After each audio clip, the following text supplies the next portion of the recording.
Mary Majomazenga, and I have the absolute honor and privilege of serving as the director of this amazing library. It's just a reminder that this project was never about bricks and mortar. It's not about furniture or paint. It's about the people. First, it's about the people who made this project possible, and then it's about all of the people who will benefit from the changes that we've made. And hopefully you'll agree that these improvements have been worthwhile. I want to thank everyone involved for showing resilience and patience and an unwavering belief in the value of this library. We started this project in 2021, and there were a lot of stops and starts and hiccups along the way. Our patrons and our staff for the last 18 months or so have put up with an unbelievable amount of construction dust and noise and disruptions to normal library operations. But when the time came, our community embraced this project with enthusiasm and generosity. I want to thank you all for coming today and for your support of our mission to foster lifelong learning and literacy, for your belief in our mission to provide opportunities for users that come here to explore, to create, and connect, because the library is one of the few places in the community that is truly for everyone. We are here for the youngest members of our community who are just discovering the joy of books and reading. We're here for the teens who need a safe place to gather and connect with each other, to learn and grow. We're here for job seekers and entrepreneurs, for bibliophiles, for lifelong learners. We truly hope that there is something inside this building that meets the needs and interests of every member of our community.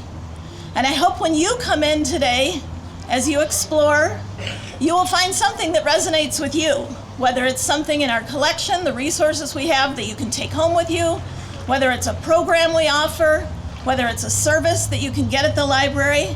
I hope you'll take the time to look around and really explore everything that your library has to offer you. To help you with that quest, I encourage you to stop in the lobby and pick up a goodie bag. They're on the table right inside as you come in.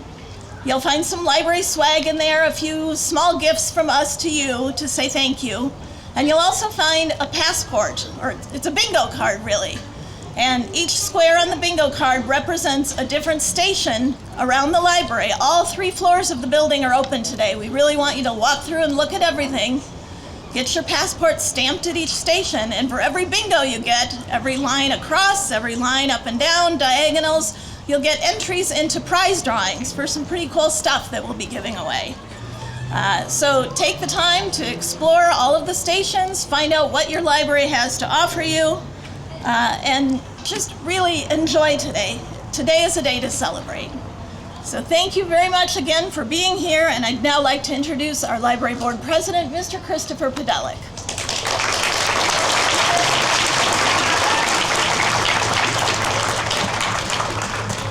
Thank you, Mary.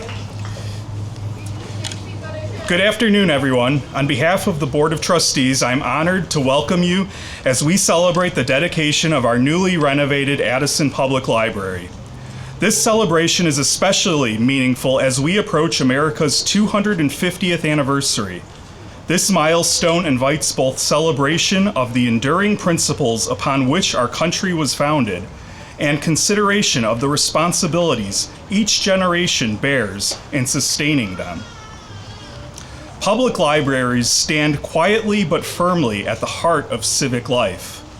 They are places where individuals of all ages come to read, to learn, to seek answers, and to encounter new ideas. They provide access to knowledge without barrier, foster informed citizens, and offer a shared space where endless possibilities are open to all. This renovation ensures that the Addison Public Library will continue to serve that mission for generations to come.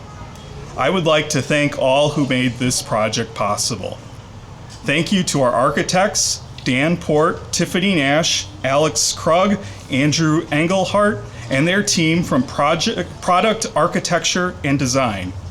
Thank you to Jack Hayes, John Elandro, John Barrett, and Ryan Kotz from Addison's own Frederick Quinn Corporation, who served as our construction managers.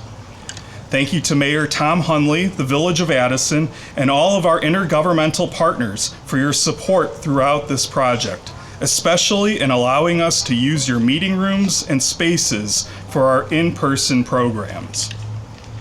Thank you to the Friends of the Addison Public Library for your ongoing generous support and advocacy for our library. Thank you to the library staff who have worked tirelessly with our project partners in the development and execution of this project, as well as smoothly operating the library throughout the many phases of construction. Thank you to my fellow members of the Board of Trustees, Vice President Donna Rebelletti, Treasurer Pam Navraki, Secretary Mary Piscopo, and Trustees Sophia Neary, Angelo Sellis, and Kathy Willis. And to all those who served on the library board before us, for the time and effort that made this project possible. I want to add a special message of gratitude to the family of Sam Gunda, who generously donated $100,000 to the library, allowing us to create Sam's Lab, a creative makerspace that surpasses those found at any library in our area. We will have a special ribbon cutting for Sam's Lab on the second floor at 1:15. Please join us. Finally, and most importantly, thank you to the people of Addison. On behalf of the library board and staff, I want to express our deepest gratitude for your patience and support throughout this endeavor. May the Addison Public Library continue to be a place where curiosity is encouraged, ideas are shared, and our community comes together. Thank you all for joining us on this special day.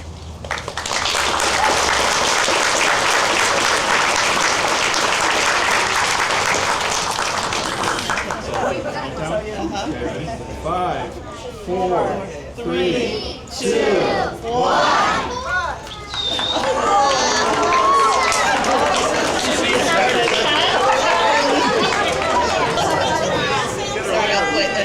All the way to the end.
Welcome, everyone.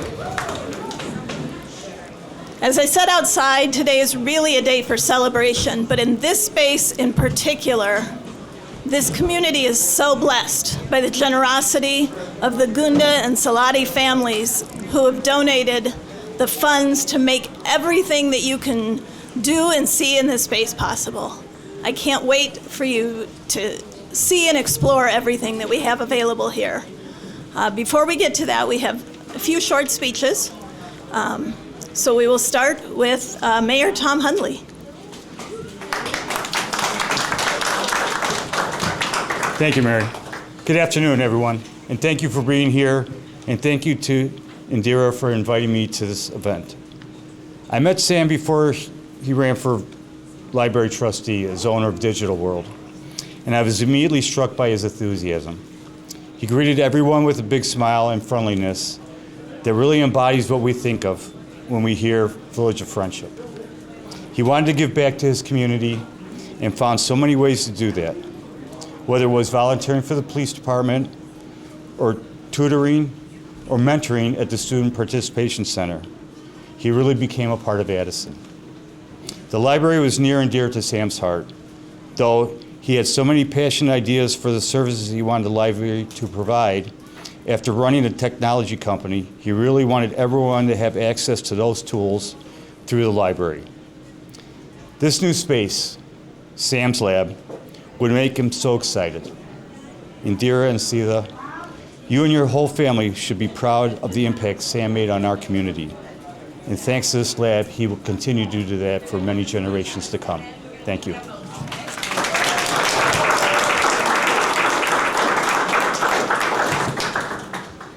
And now we'll hear from another community leader who helped make this possible by sending the family in our direction when they wanted to give back to the community in some way. That's our former mayor, Richard Veenstra.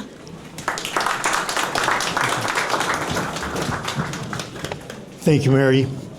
And thank you, Sita.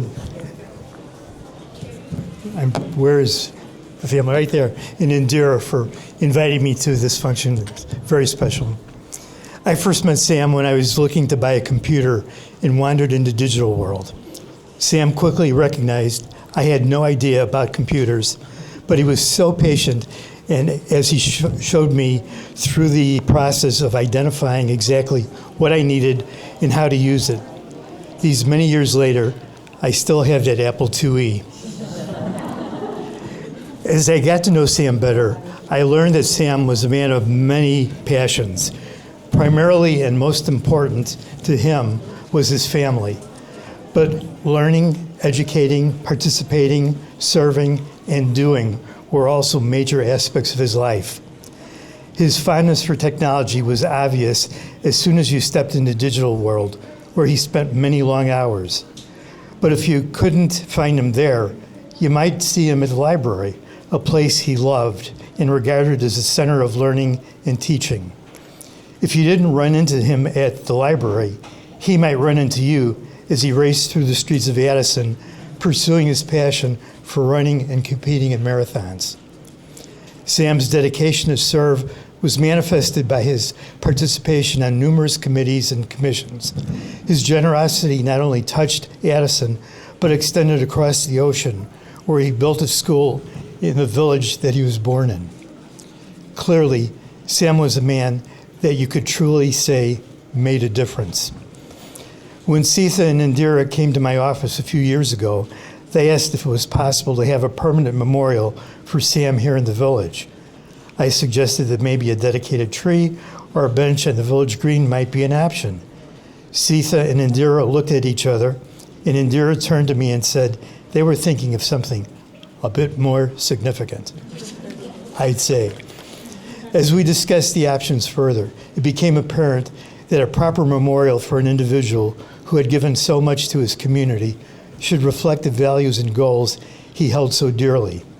Technology, teaching, learning, and children topped that list. What better place to memorialize Sam than in the library that he loved, in a space that focuses on educating our youth about the wonders and possibilities that technology holds for them. Those discussions began the journey that brought us here today to truly celebrate the life and accomplishments of Sam Gunda.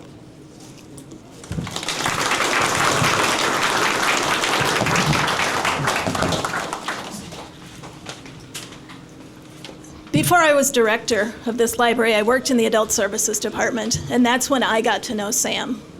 And we love all our patrons, of course, but Sam was truly one of my favorites. He came frequently, he knew all our staff by name, and Sam was the kind of guy who never had a bad day. He just was so friendly and kind to everyone he met, and so full of ideas. He would come in with ideas of how we could improve the library and how he could contribute to that. He wasn't telling us, you ought to do that. He would say, we can do this, even just as a patron. He had so many ideas that inspired us, and I agree with what these gentlemen have both said. He would be so proud of what you've made possible for us here.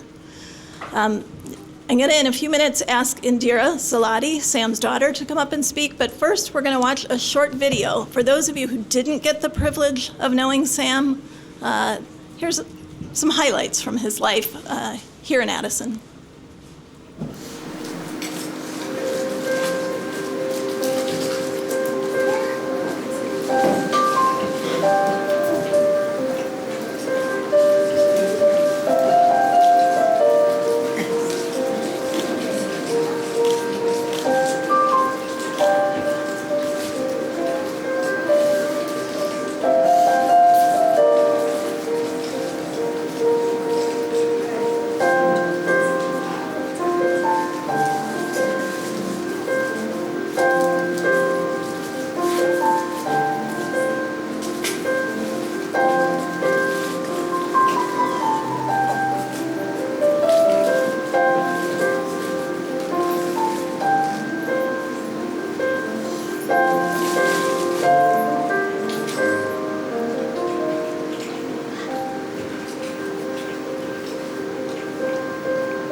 Truly a life well lived, as you can see from those photos. Now it is my honor and privilege to introduce you to Indira Salati.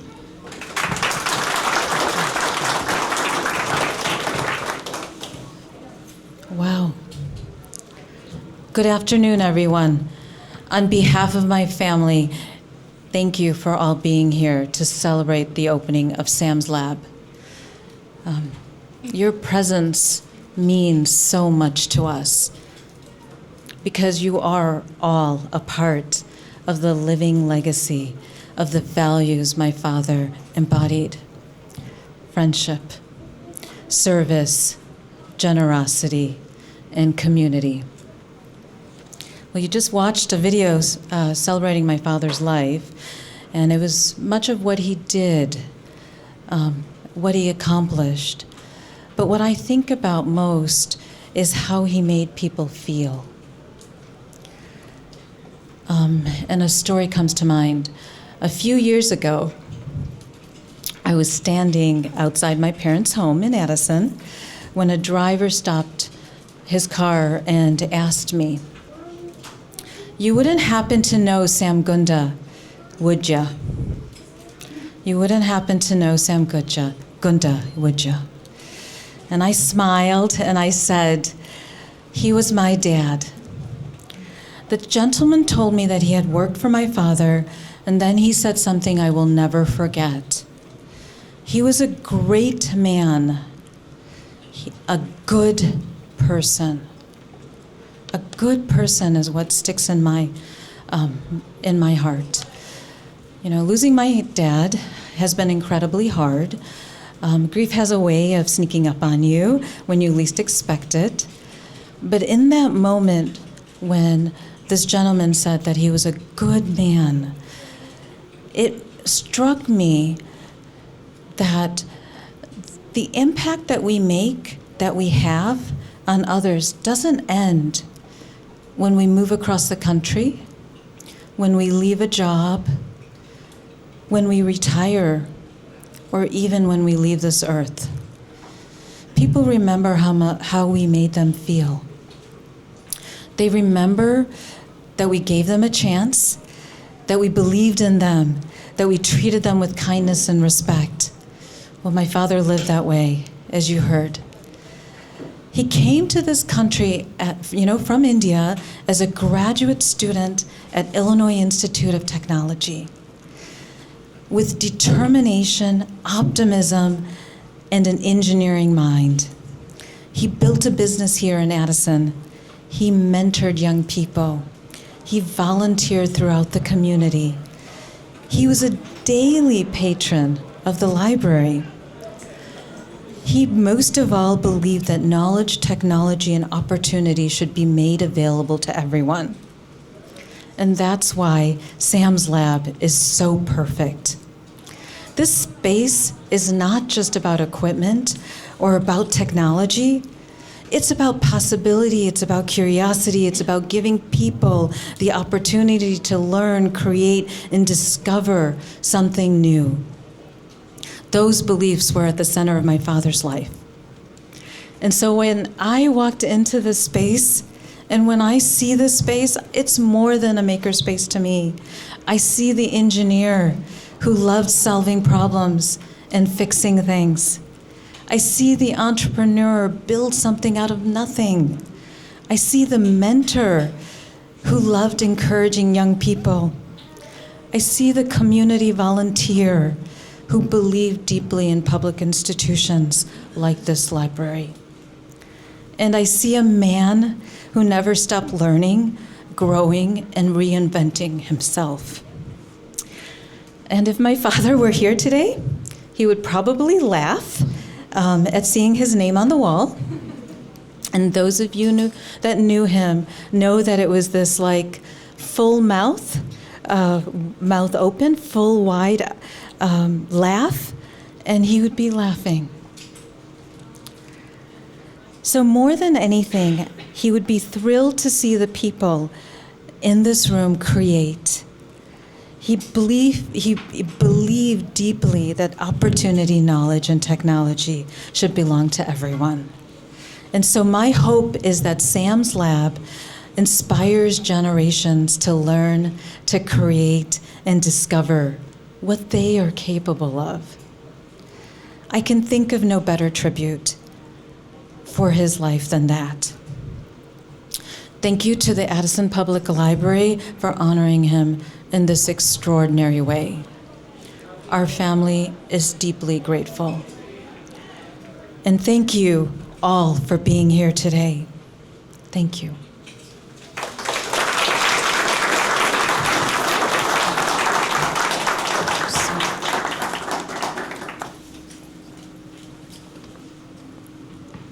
Thank you, Sita. Now, Sam's Lab staff, Sarah Vanderhayden and her team, will be happy to demonstrate the equipment in here. You can look around and see all the possibilities of things that can be created. Before they get to that, I want to point out, if you saw the ribbon that was cut outside or the ribbon we cut downstairs, those were printed with our logo using the sublimation printer in this space. So you could do something like that if you need a logo printed on a ribbon for some reason. If you look at the dedication plaque for this renovation in the vestibule on your way out, I have to confess the actual dedication plaque did not arrive in time. So Sarah created a mock-up for us using the laser cutter. And it truly looks like the real thing. If you don't, you would never know if I did not just tell you that it's not the official, beautiful bronze dedication plaque. She printed on acrylic, and it looks wonderful. It's amazing. So those are just two examples of so many different things you can do in this space. I'm excited for you to explore and see what other possibilities you can find. Thank you all.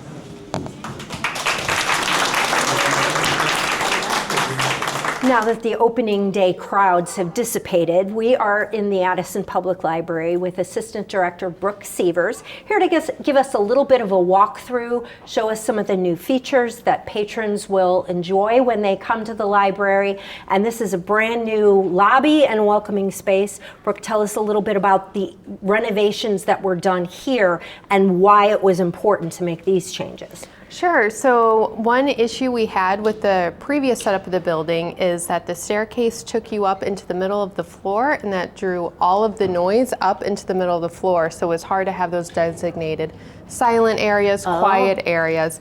And then we also called it going around the block to find any of the collections because everything was spread out. So by moving the stairs up to the front here, now the noisy things are on top of each other. The social zones that we like to call them are on top of each other. So the teen space is here, Sam's Lab is up above us. So those are all the louder activities. And then we have the silent and quiet areas far away from the staircase now, which is really helping everybody find a space that works for them in the building. And then it also opened up the lobby, so there's better traffic flow now and just more room for people with strollers to get in and out and without it being congested. All right, let's take a look inside. Okay. For those entering the library and not seeing the cafe that they're used to, seeing that beautiful staircase, tell us about this new space that's available soon. So this space is Perks and Possibilities, and it's still ran by the transition students at the District 88. So they'll come over here and operate the cafe Monday through Friday in the mornings. And we don't have the appliances yet, but there will be a cooler for prepackaged snacks, and they'll have coffee, and then a little fridge will go back there for them to use too. So we're excited to have them back because they haven't been here for about 1.5 years. So this fall it'll open back up. Great. And when it's not in use, we have a garage door that comes down to keep everything nice and tidy. Terrific. One of the things that I've heard people talking about is that you will finally have a true drive-up window. So tell us about this space. Sure. So this is a back of house space, and you can see over there we have the drive-up window. So if you have a hold and you pick the drive-up window as your pickup location, you can go right there and pick it up, and a friendly staff member will hand it to you. And then we still have our drive-up returns here, and now it's automatically checked in right away. It's connected to our AMH machine, which stands for Automated Materials Handler. And so this machine checks things in as soon as you drop it off. And the drop-off is accessible 24 hours a day. Correct? Absolutely. 365 days a year. Terrific. Families have got to be thrilled with this new space. This looks like a kid's dream. Tell me a little bit about what's going on behind us. Sure. So one of the things that we did is we installed a play structure to help with early literacy learning. So there's lots of tactile things to do, so that way you work with your hands and do that hand-eye coordination. And of course there's letters and numbers down there for the kids to practice with. And then we have the ball drop, which is very exciting, where you spin the wheel and put what looks kind of like a golf ball up into the birdhouse up there, and it follows the track and comes down a tree. So that's a lot of fun for the kids. Where did ideas like that come from? And not just in the kids' space, but everywhere. Like, did you go to other libraries in the area? How do you come up with these ideas when you're designing? Yeah, we talked a lot about what we wanted to achieve with the space, what we wanted to focus on. We definitely visited other libraries. We are certainly not the first to have a play structure, but we might have the best. But you know, Wakanda Public Library has an airplane that the kids can play in. So a lot of libraries kind of focus in on a theme or something to really enhance play for children. And we wanted to focus on nature. And so that's why we have kind of the river path going through, the greens, the blues, the trees, because we really wanted to focus on nature. And now we have little squirrel holes in the trees to highlight squirrels, birds, and books. And adjacent to this kids area are a lot of the study rooms. Those have been redone as well. Tell us about that. Yeah, so we have 2 study rooms in the youth services area that are, of course, used by families and sometimes some tutoring. And each of our study rooms has a display in there, so you can plug in your laptop, you can do Zoom in there. They have magnetic whiteboards. We have dry erase markers at the desk for anybody to use. And we have the same capabilities in all of our study rooms now, which is really nice. So on the second floor for adults and teens, and then also on the first floor. And I'm assuming you're going to get a lot of new patrons, people who haven't been to the library in a while. Do people have to reserve these? Or are they on a walk-in basis? How does someone use those? So an Addison cardholder can reserve the room in advance, so that way you get it for your 2-hour block. Anybody without a card can come in, and it's first come, first serve. So assuming there are no reservations, then you can use it. All right, well, let's take a look upstairs. Okay. We are in the amazing Sam's Lab that also opened up on Sunday, and I'm with Sarah Vanderheiden, who is the expert on everything Sam's Lab. A lot of this equipment was already in your creative studio, but thanks to the Gunda family, you've upgraded and you've added, and I would love to talk about this forever, but we only have a little while, so tell us some of the highlights of these new and amazing technologies available. Yes, so some of the new equipment we have added includes our white toner printer, which allows for t-shirt transfers. It is being added along with our vinyl cutters and sublimation, and our lineup of new heat presses. So we have a lot of new heat presses that work with tumblers, mugs, shirts. We can do larger transfers now at 15 by 15 inches. Wow. And the white toner transfers as well. We also have recently added the embroidery machine. So for decorative stitches, you can use the embroidery machine on towels, t-shirts, bags, and a few other fabric projects. We also still have our sewing machines. And some of the newest, biggest pieces of equipment that we have are our CNC machine and laser cutter. The CNC is kind of like a mini manufacturing machine. It can cut into wood, metal, and PCP boards to do custom circuits. And the laser engraver uses a laser to engrave or cut materials, wood, glass, acrylic, and slate. Right now in the machine, I am cutting acrylic for a customized paint palette. It can also engrave slate, wood, cutting boards, drinkware, and glasses. Oh, that is amazing. To do a whole lineup of custom gifts. And how do people learn to use these? Do you have classes? Are there Are there programs that kind of do these things for people? How does this work? So we are a do-it-yourself space. We offer training sessions and classes. So we recommend people sign up for a first-time training session or come to one of the group classes. Our goal is to teach you how the machine works so you can do projects on your own. We also have handouts and tutorials available. So if you want to read a handout or watch a YouTube video, we have different resources available. Now, I know you've had a 3D printer for quite some time. That's right outside the space. And I know those kinds of things, you can get templates and things like that online. Do these other types of technologies work the same way?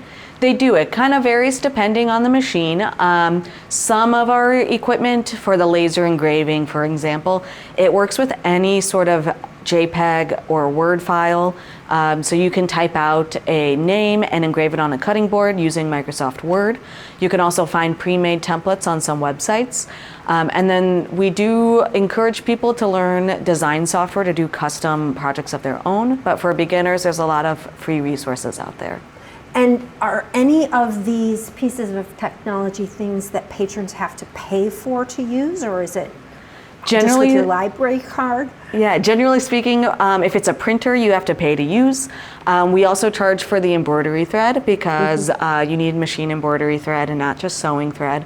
But all the other equipment, you bring your own supplies and there's no cost to use. So the laser cutter, for instance, you bring your own glass or cutting board. We don't charge for the laser cutter. Same thing for the CNC machine. But for the t-shirt making, you bring your own t-shirts. You pay for the t-shirt transfer sheet. So that one you kind of have to do both. You bring your own supplies plus pay to use. So you're basically just paying for the materials? Yep, just at cost. So we don't charge extra. We're usually cheaper than most for paid profit services like Walgreens and other places. So we just charge for cost, and we only charge for the necessary like inks and papers. Tell me your favorite piece of technology in here, Sarah. Ooh, it's kind of a tie between the 3D printers and the laser engraver. The 3D printers we have do multicolor, and so that's been a lot of fun doing multicolor prints. But the laser engraver is just so cool, and it does a whole bunch of custom gifts. It's kind of tied between the two. And is that what Mary gave you a shout out on Sunday about the dedication plaque hadn't come in time and you recreated it in acrylic? Yes, we laser engraved it on, with the laser cutter, we engraved it on acrylic, and then we did a paint fill so the colors would pop. Because the acrylic was just black by default, we engraved it and then painted it in with gold so it looks like a metal sign. Amazing, amazing. Sam's Lab is definitely something that patrons are going to want to check out. Yes. I don't know if other communities have the number of teens that regularly patronize their library, but when I've come in here in the afternoon, especially during the school year, always jam-packed. So we're in the teen area now, and this looks marvelous. Yes, this is definitely one of the coolest spots in the library from a design perspective, and our teen staff were really instrumental in making sure it felt different from the rest of the library and that kids would want to hang out here. One of the great things we did is we actually separated the teen computers from the rest of the computers on the second floor, so that way those stay quieter now. And then over here we have the gaming computers that are full after school, of course. Oh, I'm sure. And then we also made sure the furniture was really flexible. So all of the brown sofa that you see can be joined together, can come apart into single sections if we wanted. And then we have the maker table here for all the crafting. Our kids are really creative and enjoy hands-on activities after school, so we wanted to give them a big space to do that. And have you gotten any feedback yet? I know this is, it's already summer, but we are seeing teens hang out here. Yeah. What is the feedback so far? Oh, the kids love it. This space has been open since I want to say like November. Oh, okay. So they already gotten used it. use. Yeah, it has gotten a lot of use in the past school year. The kids love it. They hang out here. Of course, they go through other spaces in the building, but they definitely hang out here. And it's also used by adults in the mornings. We see a lot of adults hanging out here when there aren't kids here, because the furniture is comfortable and it just looks cool. And there's a little bit of a buffer from the standard adult area. Yes, yes. So we have our quieter area, the study carrels on that back wall over there. And so there's a change in paint and furniture and carpet that starts implying that that's a quieter space. And then this is a social area. Great, it's amazing. Like you said, the adult area, a little bit more muted, definitely kind of a quieter vibe, and what a beautiful open space for people who want to collaborate. Yeah, we wanted to have lots of furniture for different kinds of work that's being done. You can see all the tables have power built in because everybody has a device or a laptop or something now.